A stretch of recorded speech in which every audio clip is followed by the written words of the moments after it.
For everybody joining us on Facebook, we really want to say welcome and thank you for tuning in to Community Frontline. We thank everyone who's been joining us, period, throughout this whole season.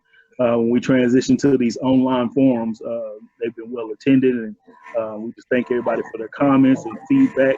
And we're really grateful that you're sticking in this with us, because we're definitely sticking in it with you. As we begin to get started here, one of the things I want to make sure that people know is that Community Frontline is continuing the services that we've been offering. We've been doing grocery store runs for the indigent, for the elderly, and we've been passing out the face masks that people may need. We're doing some lawn service for those who may not be able to get out there and do it themselves, and checking on people. And so just to let you know, those services are still there. So please reach out to us if you know someone that's in need, or if you're in need yourself. But more than anything, we also ask that you be willing to volunteer. If you have even just an hour out of your day, one day of a week, and you can just simply do something small to volunteer, I'm telling you, it goes a very long way. We got some really dedicated people doing a lot of great work, and we would love for you to join up with that. So you'll definitely have all the information on our Facebook page, on all our social media pages, and or hit any one of the Community Frontline partners or members that you know, and let's make sure that we're doing our part to make sure that everyone is having what they need and doing okay during the time period. So with that being the case, we'll go ahead and jump into what we are doing today. We have illustrious guests this time around, two people that I'm very, very fortunate that I'm able to call friends. Today from our Tarrant County Commissioners Court, we have the Honorable County Commissioner Devan Allen, and we have the Honorable County Commissioner Roy C. Brooks. So Devan, welcome to you. Thank you. I appreciate the opportunity to join you all on the show. I have just watched a few others, and know you like to have good, thorough conversations that are resourceful for the community. So I certainly hope to add to that, and just to kind of orient folks who may not be as familiar with me, given I don't have the tenure of my colleague, Commissioner Brooks, but then also I represent the southeast part of Tarrant County. So that's Arlington, Kennedale, Mansfield, Pantego, Dalworthington Gardens, and the Tarrant County Grand Prairie. But I'm very proud to have Fort Worth roots. My grandparents lived in Morningside for my entire time growing up, and they owned a family business on Berry, Mississippi called Holly's Garage. So Fort Worth is very near and dear to my heart, as is Tarrant County. Indeed, indeed. Local girl, keeping it home and doing good for us. So thank you so much. And then, of course, to that ice cold brother, Alpha Phi Alpha, Commissioner Roy Charles Brooks. Welcome to you, good brother. It's a pleasure to be with you this evening, Brother Q. Yes, sir. I'm a great admirer of the work that Community Frontline does in our community. Y'all take grassroots to a whole nother level. You're very hands-on in your service to our community. I mean, going out and mowing somebody's grass for them because they can't get out and do it themselves. That's old school, brother. That's the way it used to happen back in the day, when we would help each other raise each other's kids, or we'd get together and build a barn for somebody at their farm, because one person couldn't do it. Community projects is the way we used to get through, helping the other. And we need to get back to those basic values. But before we get started, let me tell you what a joy it is to serve with Commissioner Devan Allen. You know, for so many years, it was just me and them. And now to have a colleague who, although we don't agree on every issue and don't vote alike on every issue, we know that we've got each other's backs. Yes, sir. There's never a question about that. We can't be turned one against the other. Wow. And that is just probably one of the highlights of my career on Commissioners Court, is to have Devan sitting next to me every Tuesday morning. That is fantastic. I appreciate that, Commissioner Brooks. Those are very kind words, and it's an honor to work with you, to work beside you, and to learn from you, for sure. Absolutely fantastic. Well, I tell you both. Part of the reason why we even asking you two to be on is one is the geography. We know the areas that both of you represent. So being able to have your voices come on and being able to talk about your areas of the city, your areas of the county, and what you cover, which we know as far as the community frontline of some of those heavy areas that we serve. But also, it is exactly what you both alluded to, is your work with each other, and also that you both have proven you, Commissioner Brooks, over a very lengthy and prevailing career, and then Devan, in a very short time, both of you have proven to be voices of the people. Calling me old, brother. not old, but showing your experience. Yeah, you showing your experience. You are where we are aspiring to go. That's all. But both of you have proven and shown, whether it be in that short amount of time or in that longer amount of time, that you do advocate for our people, and so it's a joy to have you on. And that's why it was a no-brainer to even ask, and we're honored that y'all accepted. So we'll get into just some of the things that we want to make sure that the people of the community are updated on. Let's say we give updates sometimes from what's happening on the national level when it comes to federal things that may be happening. We give updates from the state of Texas and with the governor and everything. And today we did want to focus. We wanted to bring that even closer. Focus on the county and make sure that we're getting the accurate information from you all straight from the source, so people can know the information they need to know and know what they need to do. So one of the first things that we'll talk about is, in this coronavirus time period, in this COVID-19 era that we're in, is that we want to find out about testing. So, there's conflicting information about whether tests are available or not available. How do you access them? Where do you get them? Just all of those different things. So I wanted to give you both space to kind of update where is the county, and particularly, in your particular sectors in which you represent, where is the county when it comes to testing? And we'll start with you, Commissioner Brooks. The county is not quite yet where we would like for the county to be, but it's getting better. We're opening new testing sites all the time. We got 2 new testing sites in Fort Worth just last week. One is a result of the partnership between University of North Texas Health Science Center, UT Southwestern, and Tarrant County. That is in southeast Fort Worth, right on MLK Freeway. The other is a testing site that was set up by Kroger food stores, and it's on the campus of, oh my goodness. Help me out, Devan. Can you? I know, I'm trying to remember it too. Is it It's I can't remember, because it was just, I'll think of the name of the school in a minute. It's in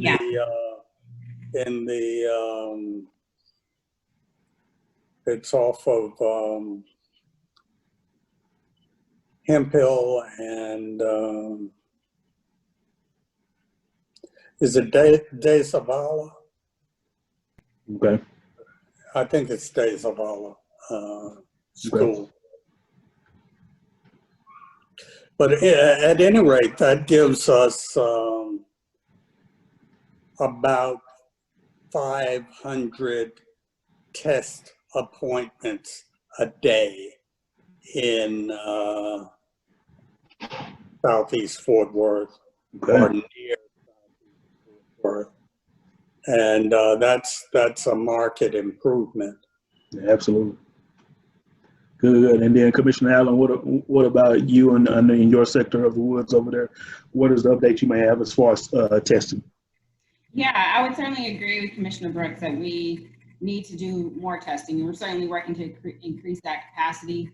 I think it needs to be shared that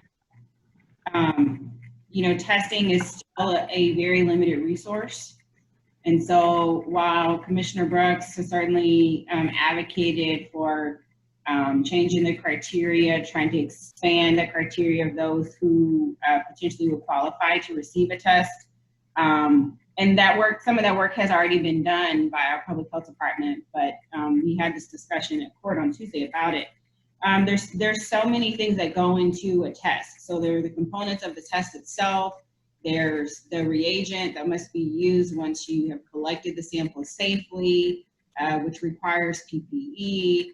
There's machinery that has to be used. There's the capacity of the lab that's actually going to be running the test. So if you put all of these variables into providing testing, and just think it'd be different if this were isolated to one city or one county or one state even, or even one country, but this is a global pandemic. So right. It means that we are in a position of having to compete with literally everybody else for the exact same resources.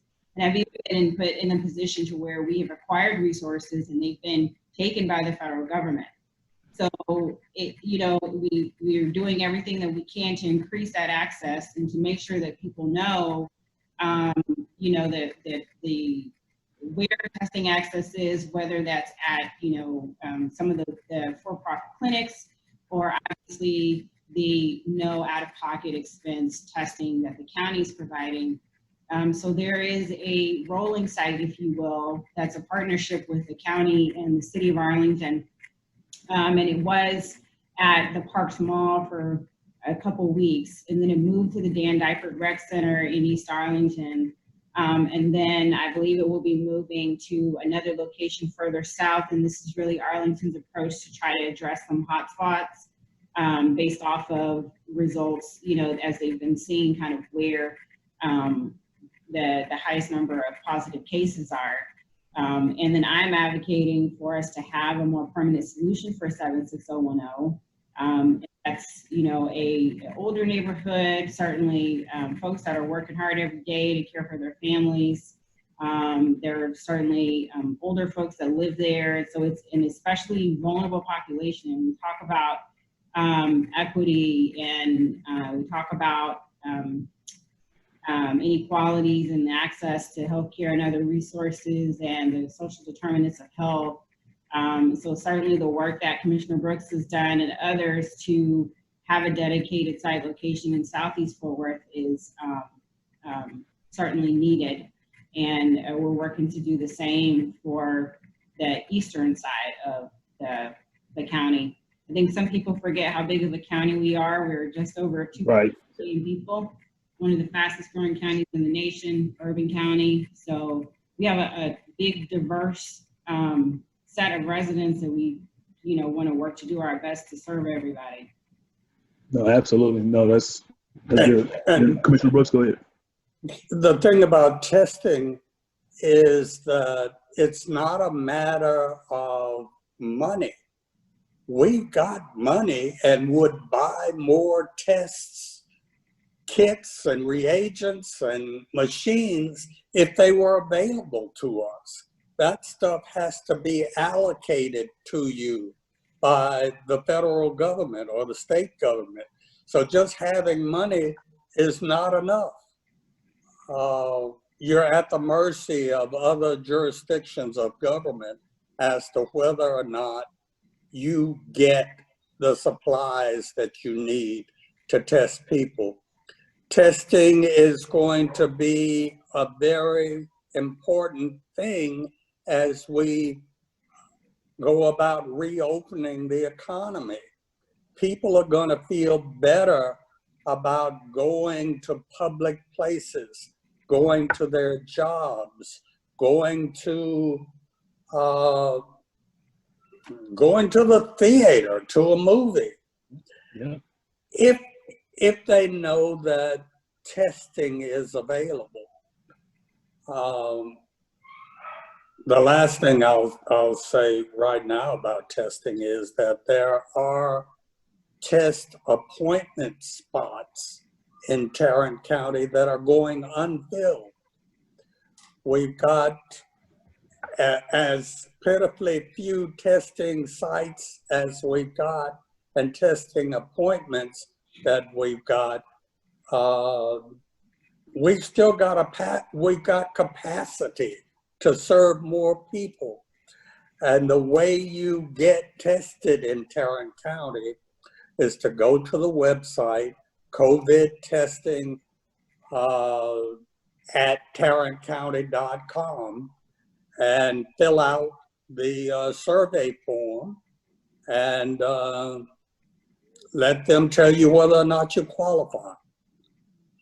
So we need to push people towards that website so that more and more people can enter the process of getting tested. Yeah, That's really good. Go ahead. Go ahead, Commissioner. I just kind of on a final note about testing is to Commissioner Brooks' about some of the appointments being unfulfilled. We've also learned over the last number of weeks that there are folks who go through the screening process, which is important to mention that when you go to that website, the coronatesting.tarrantcounty.com, is sometimes there may be kind of weird browser issues. So if you run into that, like, don't give up, either call the hotline or maybe use a different kind of browser, in an alternative browser. I think all that's been solved, but we did hear that that had been an issue. But people are going to the website, they're completing the screening, and they're qualifying for a test. They get an appointment, but they're not showing up for the appointment. And we're learning that either some of the times of the appointments are inconvenient, or people don't have access to actually get to the test site. So, I mean, they're very real legitimate concerns and potential barriers for folks. So I would ask that as folks do get an appointment, please do everything that you can to try to make that appointment. And then also, but if you're finding that there are things just kind of getting in your way, let us know what those issues are so that we can help to work around them. Because, you know, all the test sites don't have the exact same hours. And then as far as I know, coming up, the National Guard has its own separate test site that's going to be in Bedford. That's a hotspot area, Friday and Saturday. So that's good for Saturday. Now, obviously the state's running that, and it kind of has its own process, and we'll be sure to share that with you all so you can share it if you don't already have it, but we'll be sure to share that with you. Absolutely, and that's perfect. And even when y'all mentioned that, what we'll do, community frontline wise, is we'll make sure to get with each of your offices to get that information and any information that y'all want to make sure is put out to the public, and we'll make sure to disseminate that out as well. So even with the website, we'll make sure to post that so people know how to get to it. So that's perfect. And so, in just a minute ago, what you were able to allude to, Commissioner Brooks, when you're talking about the testing and testing everything, you like, hey, we have the money, we have to, you have to be allotted those things. So it transitions into that next part. So you have the federal funding. Each state has their own funding pockets. County has funding pockets. City. So when it comes to that funding, if you could just kind of give, if each of you can kind of give a little bit of update on that, and particularly an update through the lens of the small business, the locally owned business, because again, some other misinformation that people may have getting a small business saying, oh, I can apply for this certain loan or this certain grant, and it's going to help me to maintain my business, and then at one point I know people were applying, and the LA Lakers and Shake Shack was getting money, and the local mom and pop was not. So just kind of, if y'all can kind of help steer people in what does the funding kind of look like for the county, in particular with those small businesses. And we start with you, Commissioner Allen, and then we go to Commissioner Brooks. Yeah, thank you, Q. Well, I think it's important to say that if there wasn't already government alphabet soup, acronym soup, if you will, and difficult to kind of navigate and figure out what level of government does what, then this global pandemic has made it even more complicated for folks. So I can understand if folks are frustrated and if they feel like they're just getting pointed in a million and one directions. That's one of the reasons why our team is working hard every day to respond to constituent stakeholder concerns. So if you have questions about, I don't know where to start with our office. And so our office phone number is 817-248-6099. And I'll share our email address and then also a sign up tool that you can do to receive our regular emails. And of course, we're on Facebook and Twitter and Instagram. But so you're right that there are different resources at the various levels of government, and particularly what we're doing at the county is, or at least initially, is through a direct allocation that we receive from the Treasury for CARES Act dollars. And so we are having regular discussions about different ways that we use that money, in addition to supporting small businesses. And at our court meeting on Tuesday, we had kind of threw around a rough number right now of committing $30 million to assist small businesses. We haven't completely worked out the criteria of the size of the business or what would the size of the grant be, but certainly wanted to make sure that we really are, we're not giving a Shake Shack, right? Because we know that there are so many of our businesses that are in our neighborhoods, in our community, that have been, contributing to our economy for years, and they are just as affected, in some ways even more affected than other businesses. So it's really important that we provide them with the resources that we need to the best of our ability. I know Commissioner Brooks and I have talked multiple times about wanting to make sure that MWBE businesses are cared for in this. And of course, Fort Worth has its own separate effort because of the size of the city. They received a direct allocation, but for the 40 other cities in Tarrant County, that we are working to not just give directly to the cities, but then also through this programming, like 30 million for small business and the 25 million for housing and rent and utilities and things like that. So we are working through that as quickly as we can so that we can get money in the hands of folks who need it, so that they can keep things moving along. Absolutely. Yeah. Commissioner Brooks. Well, yes, Commissioner Allen alluded to the funding that we got through the CARES Act from the U.S. Treasury.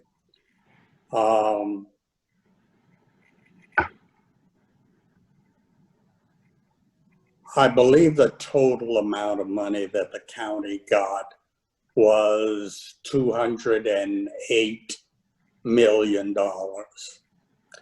Of that, about $66 million will go in direct aid to the 40 cities in Tarrant County that are not the city of Fort Worth. Fort Worth having gotten its own money directly.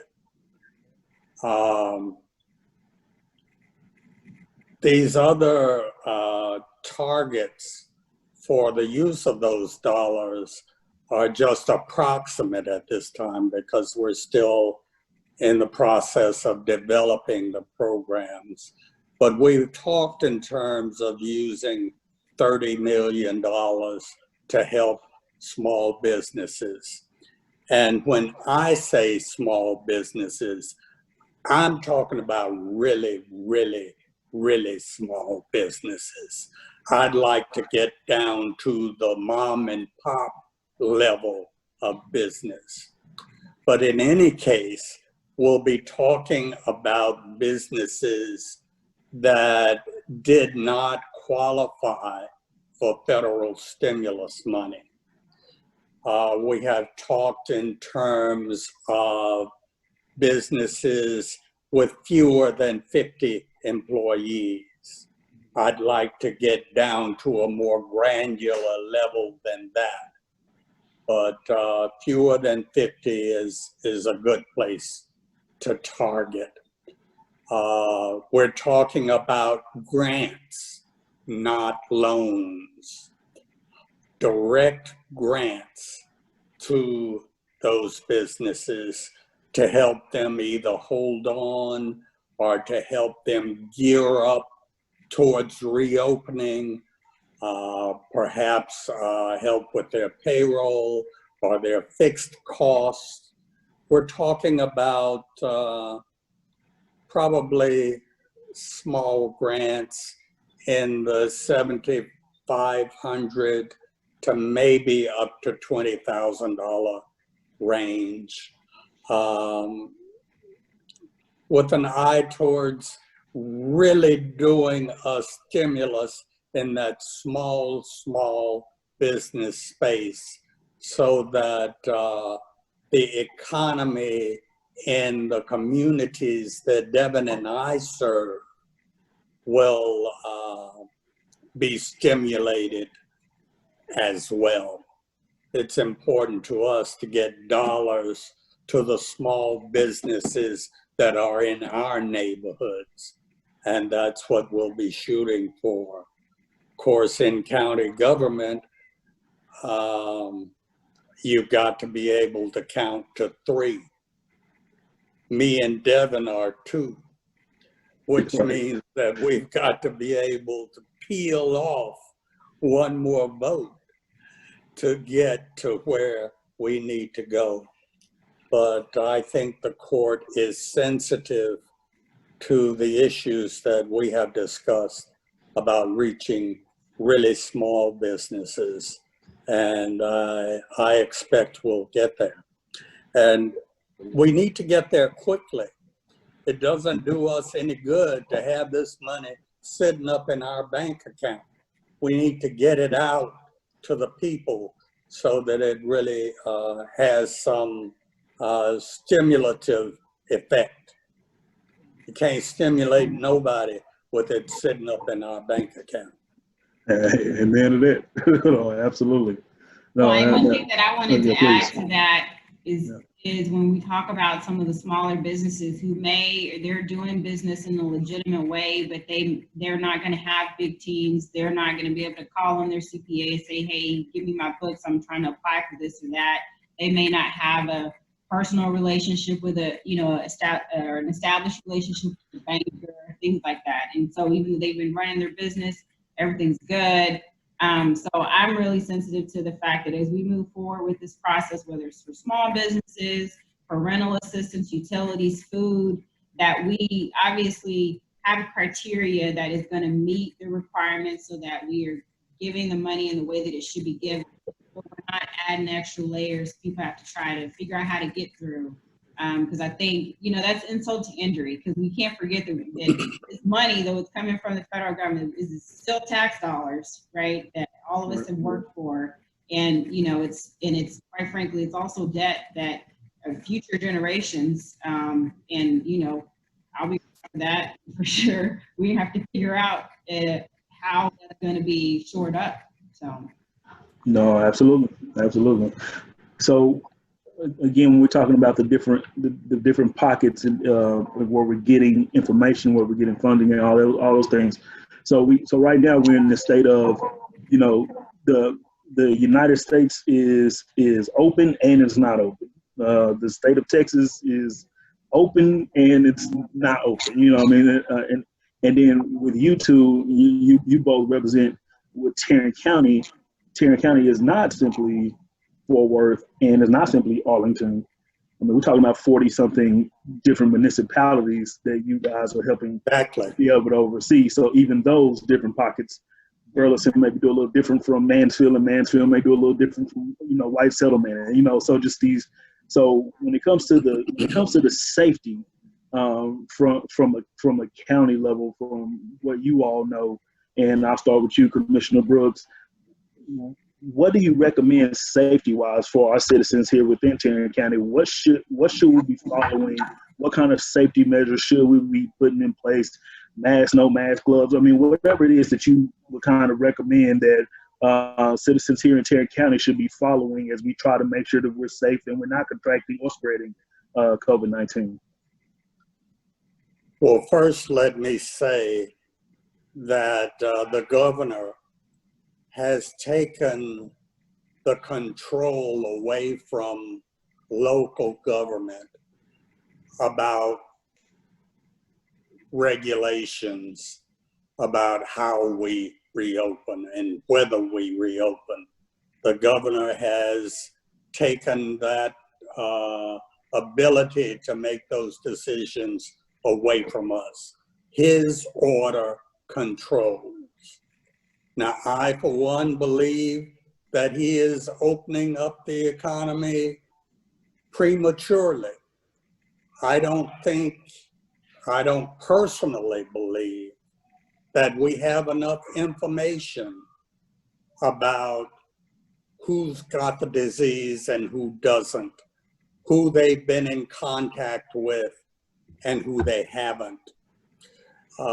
There's not been enough testing in our county to make those kinds of decisions. But it is what it is, and I'm sympathetic to the fact that people have to go to work. They need to be paid. They've got to be able to support their families. And so we've got to figure out how to do this and do it safely. So, rock bottom, we all need to be wearing masks when we go out. We need to continue to observe social distancing as much as possible. We should not get it into our heads that just because I have on a mask, I'm now 10 foot tall and bulletproof. That mask does not make you immune from catching the virus. It mainly protects other people from you. And that's important too. If everybody wears a mask, then everybody will be protected from everybody else to some extent. So the governor's order is what it is. He has already opened up some businesses, and in the coming days and weeks, he'll be opening up more. It's up to us to decide what is safe for us and for our families. We don't surrender our common sense to the governor just because he says something. We still have control over what we do, and we should make the best decisions that we can make for ourselves, for our families, and for our communities.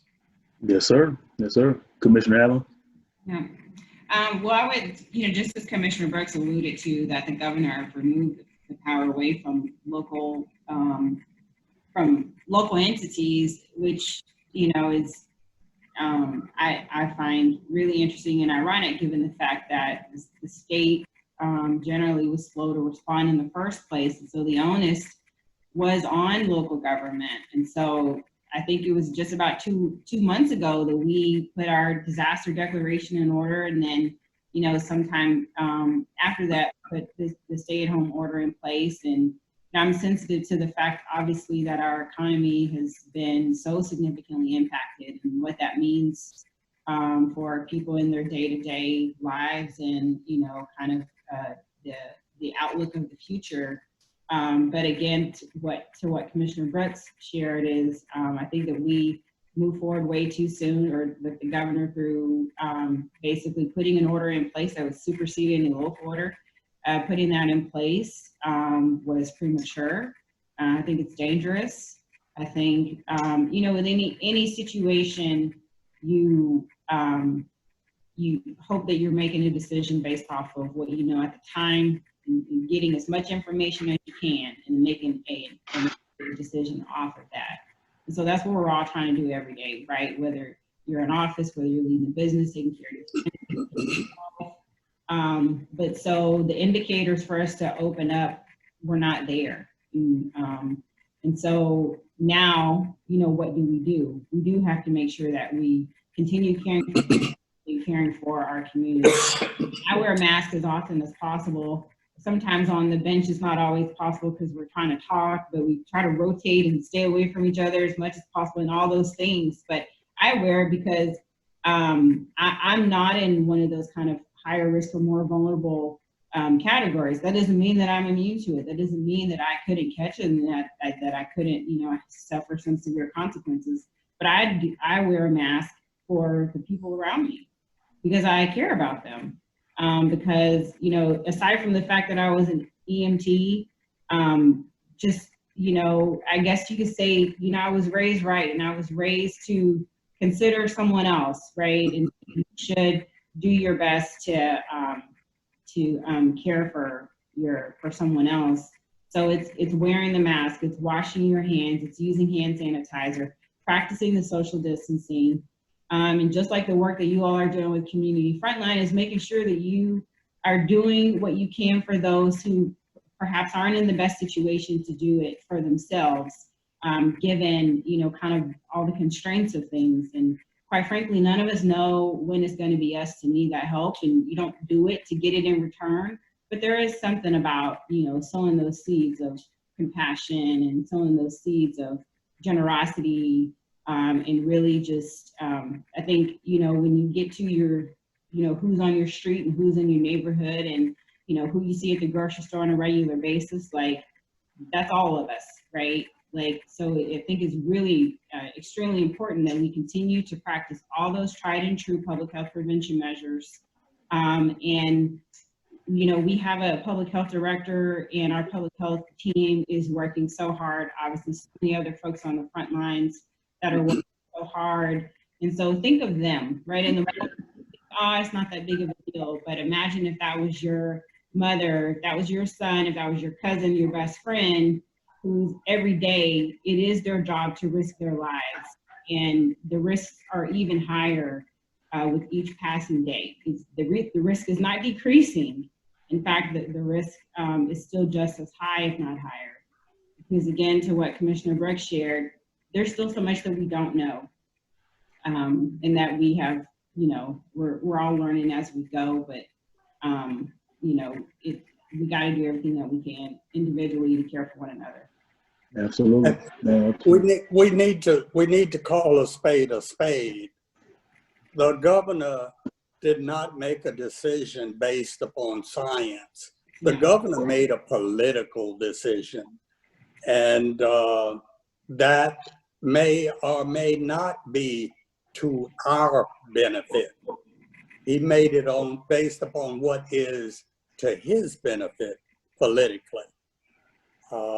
We've got a different reality, and we've got to make decisions based upon our own self-interest, our cultural knowledge that we've gained over generations of being Black in America, knowing that every disease, pathology known to man manifests itself at a higher risk, at a higher level, and at a higher level of seriousness in our community than it does in other communities.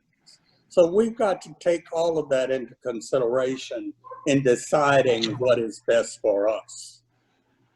Indeed, indeed. So we're not ready for the mass gatherings. So just put that out there. Not. And of course, we've been seeing that. And I've been working with a large group of pastors, and they agree with us that it is not the time to go back to large worship services. and they have agreed to stay the course until the science dictates that it's a good time to go back to mass gatherings. Absolutely. And I would add too that, you know, even if people are getting together in larger groups for, you know, some organized reason, we have to remember that PPE is still a limited resource, disinfectants, all these things that you could use to try to create a more safer environment. Those things aren't necessarily readily available. They're more accessible than they were, let's say, a month ago, but they aren't, you know, still to where everyone can get everything that they need.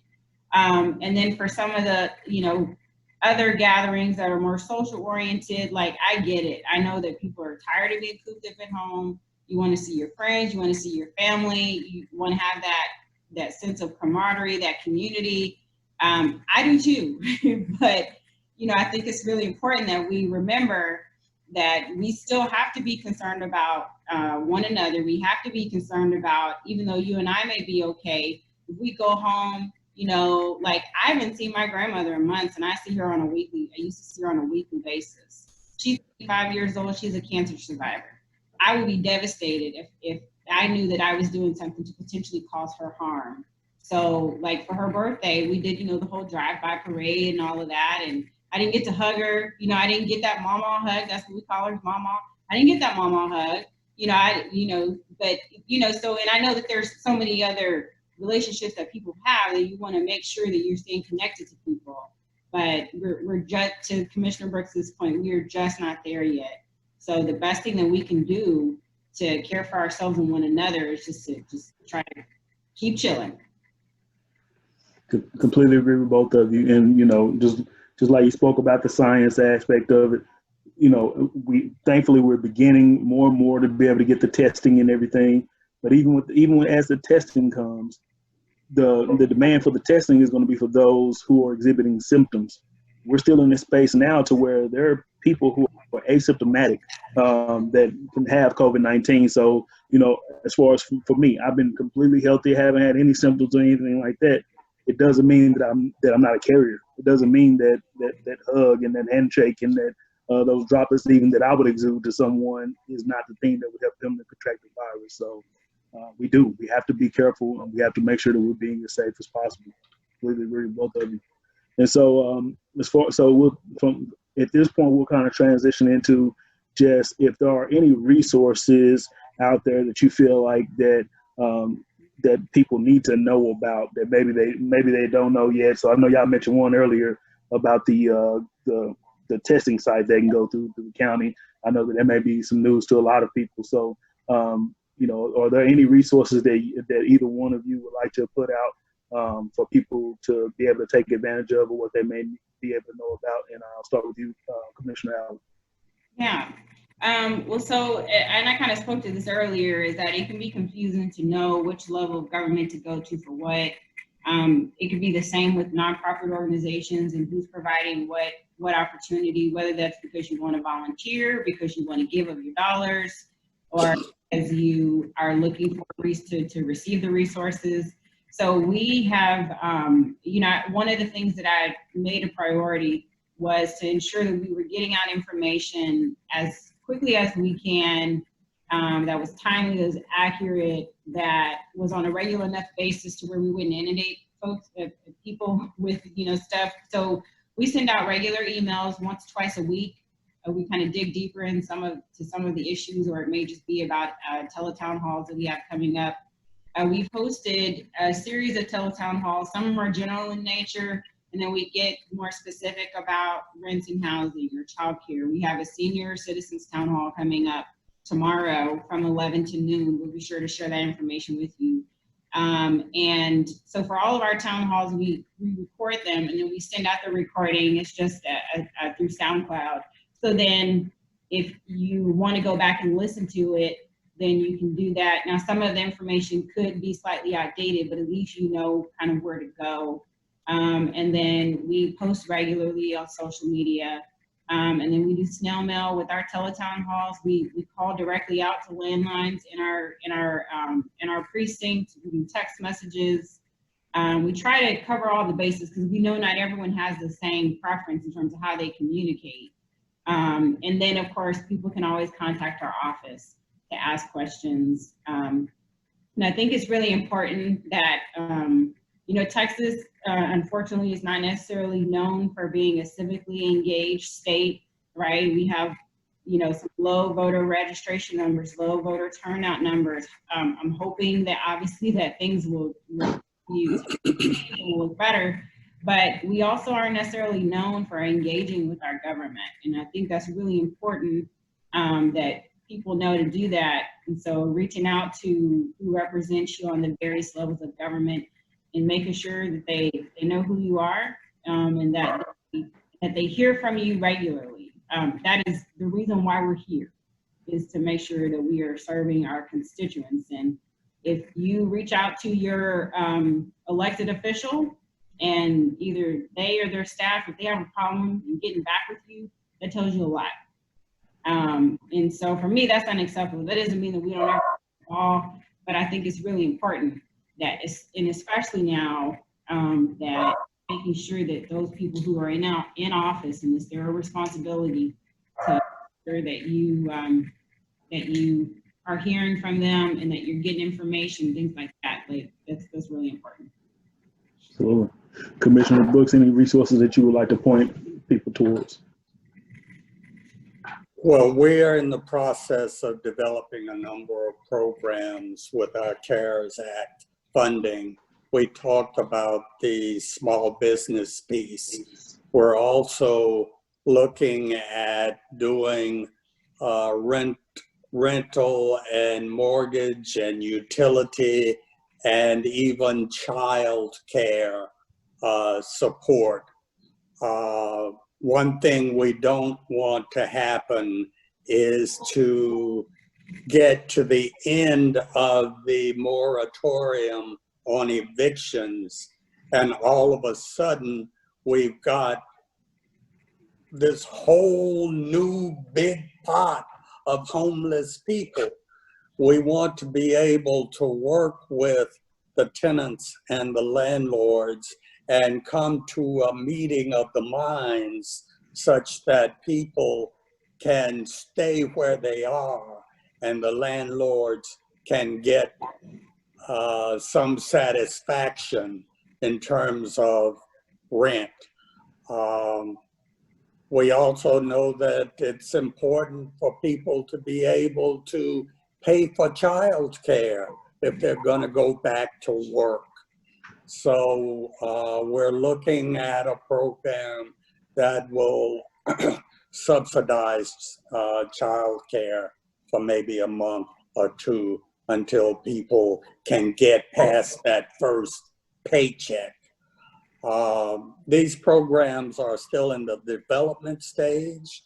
You can keep current with them by going on my social media pages, by going on Commissioner Allen's social media outlets, by calling her office, by calling my office. My office number, by the way, is 817-370-4500.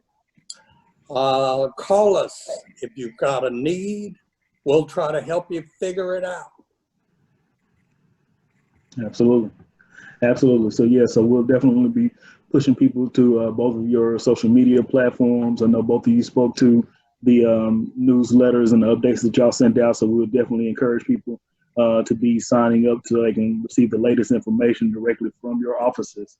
And as we get ready to close up here a little bit, we've been seeing more and more about the census. So even in the middle of all of this is going on, there's still advertising, there's still things on social media platforms about the census. Is there anything that you would like to input there about the census? And we'll start with you, Commissioner Brooks. The census is one of the most important things going on. You would think that our lives are all things COVID right now. But if we don't keep our eyes on the prize, and the prize is that census, because the census is how federal resources are allocated to programs that benefit us. It's how food stamps are funded. It's how Medicare and Medicaid are funded based upon population. And if we're not counted, then we will not get all of the money to which our communities are entitled. So I am urging everyone to take 10 minutes and answer those 10 questions on that census form. It is critically important, not only for federal resources, but it's also the basis for how political districts are drawn. If our people are not counted, then we will not be in districts that we can control. So our very lives depend on the act of filling out that census form. It's critically important. Indeed. Commissioner Allen, anything with the census? Yeah, well, before I address the census thing, I meant to add just a little bit more about our senior citizens town hall we're having tomorrow. I did put some information in the chat, but so we'll have speakers from 60 and Better, from AARP, from Meals on Wheels of Tarrant County, and from the Area Agency on Aging. So if you are a senior, if you're caring for a senior, if you do work with seniors, and it's a great opportunity to call in. We will be taking live questions. And then, so regarding the census, Commissioner Brooks certainly spoke to a lot of it. You know, I think it's really important to emphasize that even though you may see the completion numbers, and I think Tarrant County is somewhere like 56% of this 56% of residents have completed the census, and that's a good number. However, we certainly need to go further. We need to get as close to a complete count as possible, because the money follows the people, not the need. Again, the money follows the people, not the need. So we got to make sure that people are counted. And as you would imagine, even pre-COVID, we had, you know, some of the areas that historically are undercounted. So people who move a lot, communities of color, older individuals. You know, the state had an undercount, or nationally, I think we had an undercount of millions of children from 0 to 5. And that may just be, you know, just kind of a consequence of folks not knowing to count their kids on the census, or maybe they forgot. I don't know for sure, but it's important that we get that complete count. And obviously we're seeing now how important it is to have effective, responsive, competent leaders in office. So when we talk about this redistricting, congressional apportionment, how California is poised to lose congressional seats, Texas is poised to gain congressional seats, that's based off of if we count Texans. We got to make sure in Tarrant County that everybody gets counted, and don't be afraid to I mean, of course you should complete it accurately, but don't be afraid to be honest about who's living in a household. This is not, the information is confidential. There is no question about citizenship on there. And so we know, especially now, you may have more than one family that's living in a residence. And certainly why I would not advocate for anyone to violate their lease, but your landlord can't see this, so they don't know what's going on. So it's really important that you complete it honestly and accurately, so that we really get a sense of who lives in our county, so that we make sure that we get the resources to our county, and that then equates to resources given to the community. Indeed, absolutely. Well, I originally told y'all we was probably gonna be together for about 30 minutes. Y'all saw how that went. But we can't tell you how much we appreciate y'all and the information that you're giving out. And people love hearing from the source. They love being able to hear directly from you all, and we're so appreciative. So the last thing I'll ask of you, as we wrap up the wheel this time, is that both of you are elected officials. You're in the spotlight and things like that, but you're human beings. So with that being the case, how are you holding up? How are you and your family, your households doing during this time? And we'll start with you, Commissioner Allen. Commissioner Yeah, that's a great oh, question. yeah. Well, you know, on any given day, I don't know if I can actually answer it. I mean, some days I'm all like, other days, you know, I feel more confident that you're kind of doing all the things that you need to do really to take care of yourself and for your family. I think what's really important is just to keep things in perspective.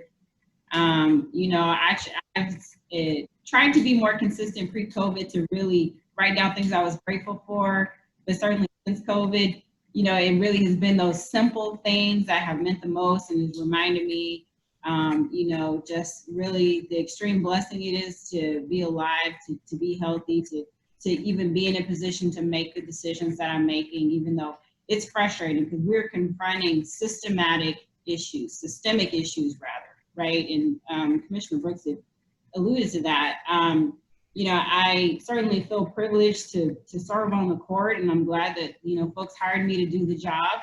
And so we really just try to make sure that we're taking care of our physical health, our mental health, our spiritual health, and, you know, finding those opportunities to laugh and trying to get as much rest as you can and just grind every day.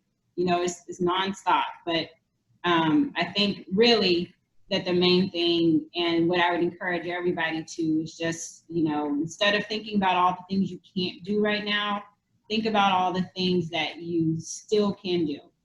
And then think about, you know, for the things that you can't do, maybe, you know, if you dream board or vision board or any of the things that you do to kind of, you know, look towards the future, you know, make that stuff bigger. So then when you do get the chance, you can really make it happen. Indeed. And brother, how you and yours holding up over there? We're doing fine over here at my house. I'm in a little bit different situation than my younger and much prettier colleague. He does that all the time.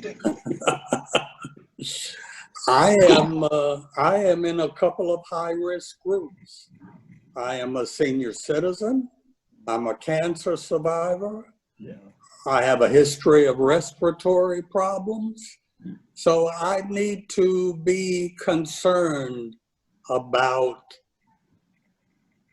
what I might be bringing home if I stay out there in the streets.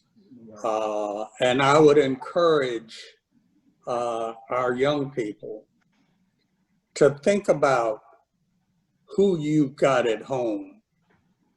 You may be living with your parents or living with your grandparents who may be at a high risk of catching this virus. And yeah, it feels good to go out and hang out with your buddies. But think about who you got back at home and what you might be carrying into that house when you go back home. The only sure way to deny this virus an opportunity to spread is to stay home.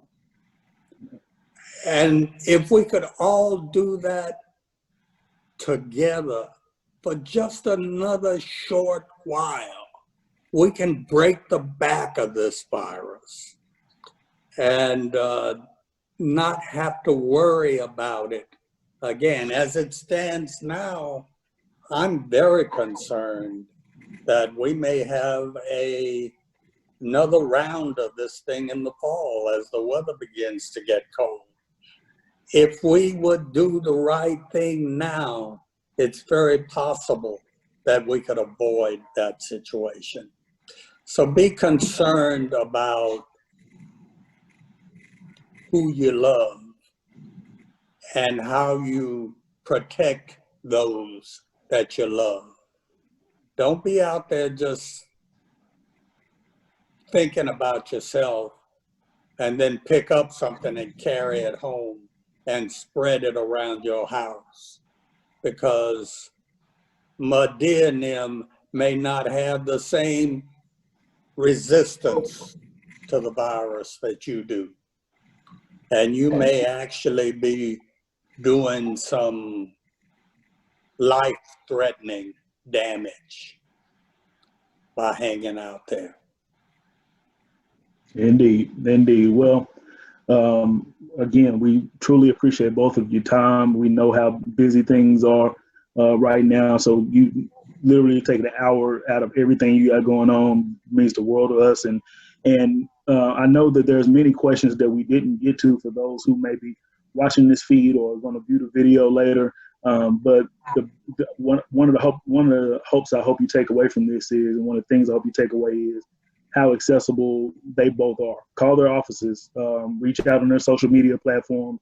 They don't mind answering the questions. They don't mind helping you out. So even if your question didn't get answered today, or we didn't hit that topic that you really have some questions about, their offices are very available, and they're very accessible to be able to help out in many ways. So feel free to reach out. Commissioner Allen, you had something you want to say? Yeah, I did just want to add that we do have Commissioners Court every Tuesday morning at 10 a.m.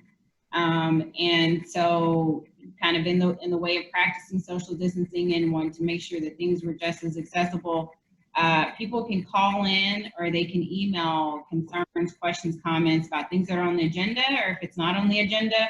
If it's not on the agenda, their public comment will still be recognized, but we won't actually be able to respond to it. We can't by law.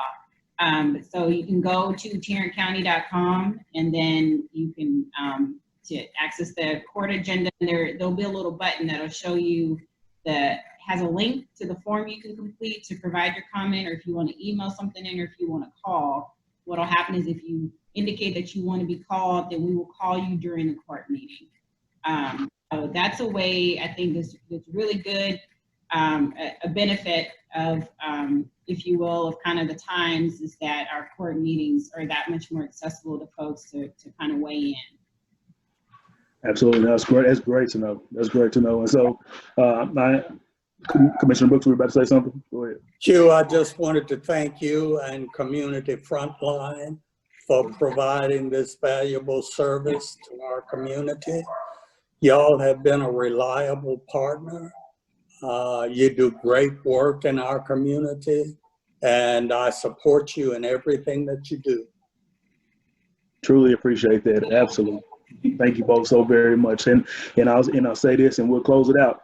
I'm in a very fortunate position where I've been able to have, probably weekly now, contact with both of these individuals. And I tell you all, Frontline, they are out there working for us.